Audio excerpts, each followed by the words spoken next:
Hi, I'm Ruban Selvanayagam from Property Solvers Auctions. In this video, I want to talk through the 10 biggest mistakes we see sellers make when putting their property up for auction. These are mistakes that can cost time, money, and sometimes the sale itself. And the frustrating thing is that almost all of them are completely avoidable with the right preparation and advice.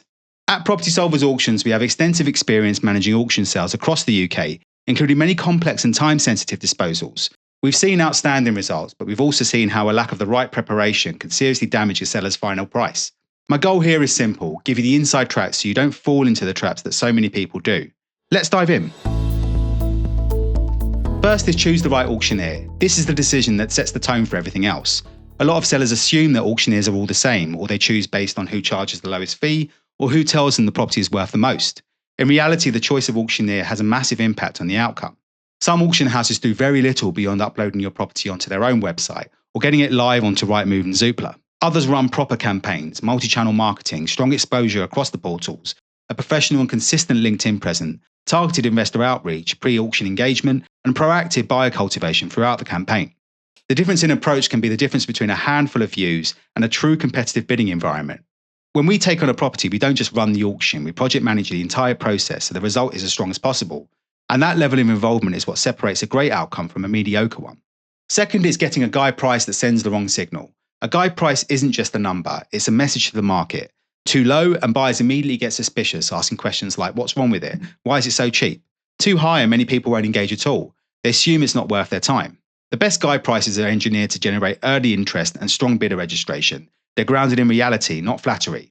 At Property Solvers Auctions, we always combine data, local knowledge and buyer psychology when advising on guide prices, because the guide heavily influences how many bidders you'll attract. Third is setting a reserve price that's not realistic. The reserve is your safety net, but it only works if it's grounded in reality. Unrealistic reserves usually come from sentiment, outdated figures, or relying on valuations that no longer reflect today's market. When that happens, the auction stalls, bids fall short, momentum dies, and the seller is forced into relisting or post-auction negotiation. The smarter way is to set a reserve that matches actual conditions on the ground, using genuine land registry sold prices, sizes based on EPC data, and supplementing them with open market signals such as asking prices, EIG data, sold, and under offer comparables as a broad sense check. When the reserve reflects real demand, you get stronger bidding, better competition, and genuine protection. Fourth is not preparing a full legal pack. The legal pack is the cornerstone of auction success. If the legal pack feels incomplete, whether that's missing title documents, searches, certificates, lease information, or details on rights of way and restrictions, strong buyers lose confidence fast. Unanswered questions lead to weaker bidding, and in some cases, no bidding at all. Auction buyers are fast, but they're also cautious. They want clarity and certainty before bidding. A weak legal pack is one of the biggest confidence killers. We always advise our sellers to get their legal pack prepared as early as possible. In many cases, having things ready before the marketing even starts can significantly improve the result. Fifth is not reviewing special conditions added by your solicitor. Most sellers don't realise that their solicitor can accidentally sabotage their sale. Some solicitors add unusual fees, long-winded clauses, complicated conditions, or extended completion periods.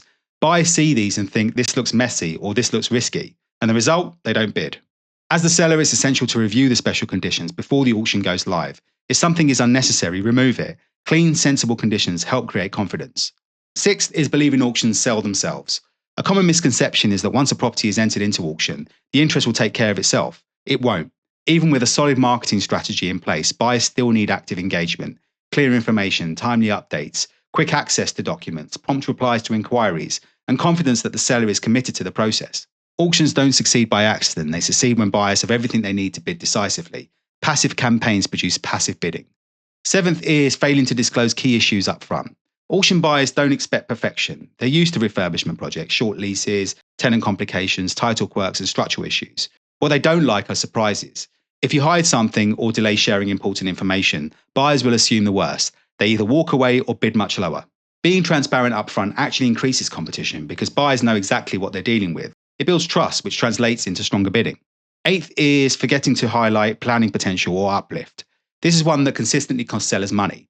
If your property has development angles, permitted development rights, expired consents, pre-application advice, or potential for conversion or extension, please don't forget to highlight it clearly. Buyers price opportunities differently from ordinary homeowners. If the potential isn't obvious, they don't include it in their valuation and feasibility analysis, and that means you lose out. We always look for uplift opportunities before we take a property to auction, because the right positioning can add thousands to the final result. Ninth is not understanding buyer psychology. Auction buyers are different from private treaty buyers. They're typically investors, landlords, developers, builders, or cash buyers, amongst others. The average auction buyer is analytical, risk aware, and driven by numbers. If the property isn't positioned with this audience in mind, they simply won't engage. The more clearly you communicate potential, clarity, and certainty, the stronger the bidding becomes. Lastly is not checking whether the buyer is planning a back-to-back flip or a trade-on.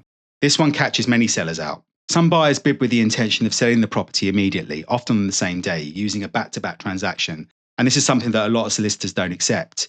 If that onward sale collapses, they may not be able to complete your purchase, and suddenly your sold property isn't sold at all. Understanding the buyer's exit plan gives you insight into how secure the transaction is. Our own auction team assesses the risk before we recommend accepting or rejecting post-auction offers, for example. So, to draw things to a close, selling at auction can be incredibly effective, fast, transparent, and competitive, but only when the auction is handled properly. Most sellers who feel disappointed by auctions weren't given the right advice or support from the start. With the right auctioneer and the right preparation, the difference in outcome can be significant. If you're thinking about going down the auction route or would like a free auction valuation report to see how your property sits in today's market, you can email me at ruben@propertysolvers.co.uk and I'll be happy to assist. Thanks for watching.